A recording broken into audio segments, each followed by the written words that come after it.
মোদি ইন্ডিয়াতে একটি জায়গায় বক্তৃতায় বলেছিলেন, ইস বার ট্রাম্প সরকার। তারা খুব উত্তেজিত ছিলেন, স্বাগত জানাচ্ছিলেন। সো আপনার কাছে আমার প্রশ্ন, what went wrong with Modi and Trump? ভারতের দুটো পথ। একটা হচ্ছে যে ট্রাম্প সাহেবের যে হাত পা ধরা, ভাই আমাদেরকে কিছু কম করে দাও, আমরা ব্যবসা করি, এটা একটা।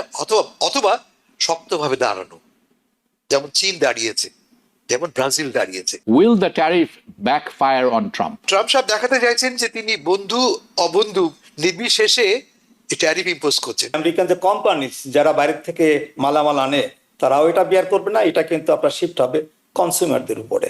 হ্যাঁ, যার ফলে দেখা যাবে যে দ্রব্যমূল্য এমন পর্যায়ে যাবে। Trump tariff, India and Russia. আপনাদের দুজনের মনে থাকার কথা, যখন ট্রাম্প ইলেকশনে ছিলেন এবং প্রায় জেনে গিয়েছিলাম আমরা যে ট্রাম্প অথবা রিপাবলিকান পার্টি হয়তো জয়ী হতে যাচ্ছেন, তখন নির্বাচন মানে বেশ কয়েকদিন বাকি। তখন ট্রাম্প মোদি সরকারের মোদি ইন্ডিয়াতে একটি জায়গায় বক্তৃতায় বলেছিলেন, ইস বার ট্রাম্প সরকার। তারা খুব উত্তেজিত ছিলেন, স্বাগত জানাচ্ছিলেন। সো আপনার কাছে আমার প্রশ্ন, what went wrong with Modi and Trump? ধন্যবাদ হাবিব ভাই। মনির ভাই, সালাম আলাইকুম। বহুদিন পর দেখা হচ্ছে, ভালো লাগছে। হাবিব ভাই, আপনার প্রশ্ন উত্তরে আমি বলবো আমি জানি না, নোবডি নোজ। ট্রাম্প সাহেব কখন কি করেন এর উত্তর একমাত্র ট্রাম্প সাহেব দিতে পারেন। তবে একথা ঠিক যে ভারতের সাথে মার্কিন যুক্তরাষ্ট্রের যে বাণিজ্য সম্পর্ক, তা সম্পূর্ণ ব্যালেন্স নয়। ভারত কোনো কোনো ক্ষেত্রে সম্পূর্ণ অযৌক্তিকভাবে খুবই হাই ট্যারিফ ইম্পোজ করে থাকে। এটা ভারতের খুব পুরনো রাজনীতি। আপনারা জানেন, ভারত 60-এর দশকে বা তারও আগে 50-এর দশকে প্রোটেকশনিস্ট পলিসি ফলো করতো ডোমেস্টিক ইন্ডাস্ট্রিকে গ্রো করবার জন্য। সেই পলিসি থেকে অনেকটা বেরিয়ে এসছে তারা মনমোহন সিং এর সময় থেকে, কিন্তু পুরোপুরি বেরিয়ে এসছে বলে মনে হয় না। কোনো কোনো ক্ষেত্রে, কোনো কোনো প্রোডাক্টের ক্ষেত্রে, যেমন এগ্রিকালচার প্রোডাক্টের ক্ষেত্রে ভারত এখনো খুব হাই ট্যারিফ ইম্পোজ করে থাকে, ইনক্লুডিং আমেরিকান এক্সপোর্টস এর ক্ষেত্রে। আপনারা তো মনে থাকতে পারে, ট্রাম্প সাহেব তার প্রথম টার্মেও কিন্তু ভারতকে মোস্ট ফেভার্ড নেশন থেকে বাদ দিয়েছিলেন এই ট্যারিফের কারণে। ফলে এটা নতুন কোনো ব্যাপার নয়। এবং ট্রাম্প সাহেব দেখাতে চাইছেন যে তিনি বন্ধু অবন্ধু নির্বিশেষে ট্যারিফ ইম্পোজ করছেন। যেমন ধরুন, আপনি বললেন ইউরোপের কথা, আমেরিকার ক্লোজেস্ট অ্যালাইজ কারা? ইউরোপ, অথবা পাশের বাড়ি কানাডা, অথবা মেক্সিকো। এরা সবাই তো আমার ঘনিষ্ঠ বন্ধু। তাদের উপরে তিনি নির্বিচারে ট্যারিফ ইম্পোজ করে যাচ্ছেন। তার যুক্তিটা হচ্ছে তিনি কেন করছেন এটা, এ নিয়ে কথা বলেছি আমরা, আর সংক্ষেপে বলি আমি। তিনি বলছেন যে মার্কিন যুক্তরাষ্ট্রের যে অ্যাডভান্টেজ ছিল এক সময় 20th সেঞ্চুরি, তা হচ্ছে যে ম্যানুফ্যাকচারিং ক্ষেত্রে। কিন্তু আমরা এখন আর ম্যানুফ্যাকচার করি না। আমাদের ইকোনমির লেস দেন 10% এখন ম্যানুফ্যাকচারিং। মূল অংশ এখন হয়ে সার্ভিস সেক্টরে। উনি না মেনে বলছেন যে ম্যানুফ্যাকচারিং কে ফিরিয়ে আনতে হবে। তার প্রস্তাব হচ্ছে যে ভাই, তোমরা ভারত হোক, চায়না হোক, কানাডা হোক, তোমরা আমেরিকায় এসে ব্যবসা করো, আমেরিকায় ফ্যাক্টরি বানাও। আমেরিকায় ফ্যাক্টরি বানালে তোমাদেরকে ট্যারিফ দিতে হবে না। তো তিনি চান আমেরিকার সেই ম্যানুফ্যাকচারিং স্বর্ণযুগকে ফিরিয়ে আনতে। এখন কথা হচ্ছে যে এটা তো বাস্তবসম্মত নয়। আমরা কেন, ধরা যাক, কেন ফোর্ড কোম্পানি বা জেনারেল মোটর, জিএম, কেন তার লার্জেস্ট ফ্যাক্টরি আমেরিকায় না করে, মিশিগানে না করে, কেন তারা করছে মেক্সিকোতে? তার প্রধান কারণ, এটা অনেক কম ব্যয়বহুল, অনেক কম খরচে আমরা করতে পারি। সেখানে সব রকমের সুবিধা আছে, জিনিসের দাম পরে কম, এটা কস্ট এফেক্টিভ, মোর প্রোডাক্টিভ। অর্থনীতির, বাজার অর্থনীতির শর্তই তো একটা, যেখানে আমি সুবিধা পাবো আমি সেখানেই যাব। ধরা যায় বাংলাদেশে আমরা গার্মেন্টস ফ্যাক্টরি, ট্রাম্প সাহেব এখন আমাদের উপরেও 27% ট্যারিফ ইম্পোজ করেছেন, তার বেস লাইন ট্যারিফ ধরে যোগ করি আমরা। তো এখন কি বাংলাদেশি গার্মেন্টস ফ্যাক্টরি বাংলাদেশ থেকে উঠিয়ে আমেরিকায় বানানো হবে? এটা কি প্র্যাকটিক্যাল? বাংলাদেশে কেন এই সমস্ত ফ্যাক্টরি গড়ে উঠেছে? কারণ সেখানে খরচ কম, বেতন কম শ্রমিকদের। এই একই জামা বানাতে, একই টাই বানাতে, একই জাঙ্গিয়া বানাতে আমেরিকায় আসলে 15 গুণ 20 গুণ দাম বেশি পড়বে। ফলে এটা কাউন্টার প্রোডাক্টিভ। এই সামান্য অঙ্কটা ট্রাম্প সাহেব কেন বুঝতে পারছেন না, ঈশ্বর জানেন। ফলটা কি হয়েছে? ফলটা হয়েছে এই যে সারা বিশ্ব জুড়ে একটা অস্বাভাবিক রকম বাণিজ্যিক যুদ্ধ তৈরি হয়েছে। এবং আপনি ঠিকই বলেছেন, ইউরোপ এবং অনেক দেশ, বাংলাদেশ যেমন ধরা যাক, আমরা স্বীকার করে দিয়েছি আমাদের প্রয়োজন তোমার মার্কেট, ঠিক আছে, তোমার শর্ত মেনে নিচ্ছি, আমরা নেগোশিয়েট করে আমরা 25 থেকে 50 থেকে 25% কমিয়ে নিয়ে এসেছি, আমরা 20% কমিয়ে নিয়ে এসেছি আমরা। ভালো। ইন্ডিয়ার ক্ষেত্রে কি ঘটেছে, বেসলাইন 15% আছে। বেসলাইনটা একটু বুঝিয়ে বলি আমি। যুক্তরাষ্ট্র যেটা বলেছে যে যে সমস্ত দেশের সাথে যুক্তরাষ্ট্রের সারপ্লাস আছে তাদের জন্য ঢালাও হবে 10%, আর যাদের সাথে ডেফিসিট আছে ঢালাও হবে 15%। বেসলাইন প্রত্যেকের জন্য এটা প্রযোজ্য হবে। তার উপর যুক্ত করা হয়েছে ভারতের ক্ষেত্রে 25%। এবং যেহেতু ভারত রাশিয়ার সঙ্গে বাণিজ্য করে তার জন্য আরো 25% ইম্পোজ করা হচ্ছে। অ্যাস্ট্রোনমিক্যাল একটা অবস্থা পৌঁছে গেছে। এবং এটা যদি বাস্তবায়িত হয়, এখনো বাস্তবায়িত হয়নি, আলোচনা চলছে। ভারত আশা করছে যে তারা একটা সমাধানে পৌঁছতে পারবে। এটা একটা এক ধরনের টোটাল ব্যান বলতে পারি আমরা, বাণিজ্য আর হবে না। কারণ যে জিনিসের দাম 1 টাকা তার দাম যদি 75% বেড়ে যায়, দাম দাঁড়িয়ে পড়বে 15 টাকা। আমি সেই জিনিস কিনবো কেন? বলে প্র্যাকটিক্যালি যদি এই বাণিজ্য ব্যবস্থা ইমপ্লিমেন্টেড হয় তাহলে কিন্তু ভারতের সাথে আমেরিকার বাণিজ্য ব্যবস্থা কার্যত বন্ধ হয়ে যাবে।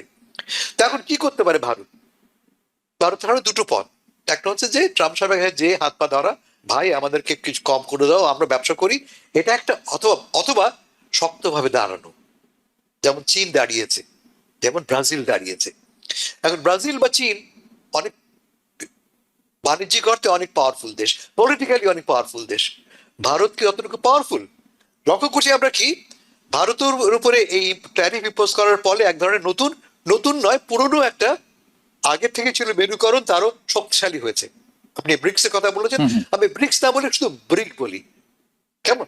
Brazil, Russia, India. Brazil, Russia, India, তিনটি প্রধান দেশ। এরপর সঙ্গে যুক্ত হচ্ছে সাউথ আফ্রিকা। এই তিনটি প্রধান দেশ দেখতে পাচ্ছি আমরা কি ঘনিষ্ঠ হচ্ছে। এই মাসের মধ্যেই আমরা দেখতে পাচ্ছি মোদি গত 1.5 দশকের মধ্যে প্রথমবারের মধ্যে যাচ্ছেন চায়নাতে।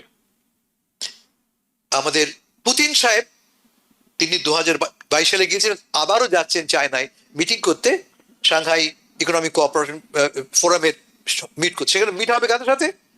শি সাহেবের, চীনের, মোদি সাহেবের, পুতিন সাহেবের। ব্রাজিল সেখানে যাচ্ছে না। ফলে ক্লিয়ারলি একটা নতুন প্ল্যাটফর্ম গড়ে উঠছে যেখানে এই ট্রেড ইস্যুকে ধরে এই 3 বৃহত্তর দেশ, পাওয়ারফুল দেশ, ইকোনমিক্যালি স্পিকিং, ব্রিক্স দেশগুলো কিন্তু গ্লোবাল ইকোনমির 45%, অলমোস্ট হাফ বাণিজ্য নিয়ন্ত্রণ করে তারা। কেমন? যদি তারা এক হয়ে যায়, এটা কিন্তু আমেরিকার জন্য একটা বড় চ্যালেঞ্জ। মনিরুল মুস্তফা আলী, আপনার কাছে আমি যাব। আমরা হাসান ফেরদৌসের কাছে শুনছিলাম যে একটি শার্ট যখন বাংলাদেশ বা ভিয়েতনামে প্রডিউস করা হয়, সেটি যখন আমেরিকাতে প্রডিউস করা হবে, সেটি অবশ্যই তার মূল্য এক থাকবে না, এবং এটি আসবে যারা ভোক্তা আছেন, আপনি আমাদের কাছ থেকেই। আরেকটি ব্যাপার উনি উল্লেখ করলেন যে এই যে ট্যারিফ, যেটি আসলে বিদেশি কোনো দেশ দেয় না, আপনি যদি আমরা কোনো কোম্পানি থাকে আমরা ইম্পোর্ট করি, সেটি আমি পে করছি। ইভেনচুয়ালি আমি বেশ কিছু ইকোনমিক ডাটা দেখছিলাম, এবং সেটির কোম্পানিরা সিদ্ধান্ত নিয়েছিল তারা প্রাইস বাড়াবেন না, যদিও তারা বেশি পয়সায় কিনেছেন। এখন তারা দেখছেন যে ট্যারিফ একটি ফিক্স পর্যায়ে এসেছে, এবং অর্থনীতিবিদরা বলছেন যে এখন কোম্পানিগুলা বিভিন্নভাবে পয়সা বাড়াতে শুরু করবেন, দ্রব্যমূল্য বাড়াতে শুরু করবেন, এবং এটির এফেক্ট আমরা আগামী মাস থেকে তারপর সেপ্টেম্বর অক্টোবরে খুব ভালো করে বুঝতে পারবো বলে তারা মনে করছেন। কিন্তু অন্যান্য কিছু সেক্টর আছে যেখানে আসলে আমেরিকার ইনফ্রাস্ট্রাকচারও আছে, নলেজ বেসও আছে, ট্রেনিংও খুব সহজ, সাচ অ্যাজ শিপ মেকিং। এটি এখানে আসতে পারে। কিন্তু ঢালাওভাবে যেভাবে প্রেসিডেন্ট ট্রাম্প ট্যারিফ সূর্যোদয় থেকে সূর্যাস্ত পর্যন্ত দিয়ে যাচ্ছেন, সেটির ব্যাখ্যা করা খুব কঠিন।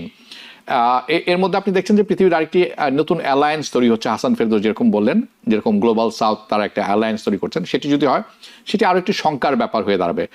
আমেরিকার প্রোডাক্ট এমনিতেই বহির্বিশ্বতে খুব দামি, ক্রয় করা কঠিন, কারণ ডলার খুব এক্সপেন্সিভ।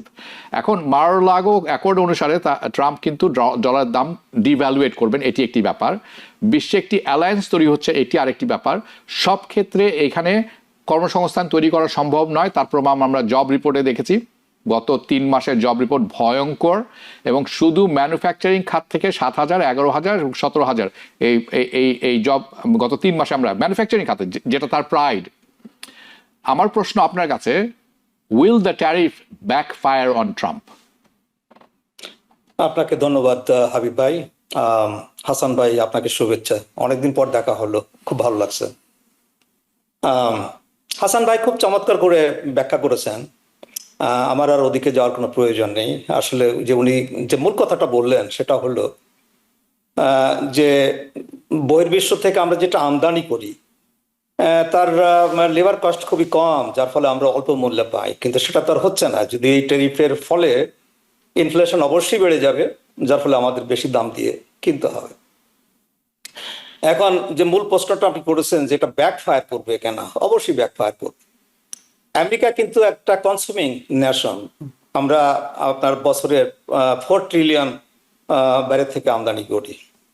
সেই আমদানি মূল্য আপনার এই ট্যারিফের ফলে হয়তো 5 ট্রিলিয়ন হয়ে যাবে বা 6 ট্রিলিয়ন হয়ে যাবে, এবং তার এফেক্ট আমরা অলরেডি দেখতে শুরু করছি। আপনি যেমন এই যে বললেন যে গত 3 মাসের যে জব রিপোর্ট, এটা খুবই খারাপ।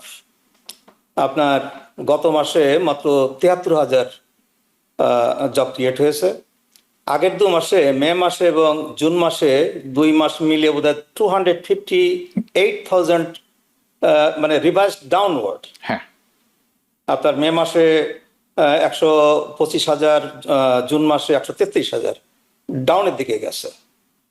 তো দেখুন, আপনার যে ট্যারিফের যে নেগেটিভ ইফেক্টটা হবে, এটা অনুমান করেই কিন্তু আপনার কোম্পানিগুলো অলরেডি হায়ার বন্ধ করে দিয়েছে, অথবা খুবই সাবধানে তারা হায়ার করছে।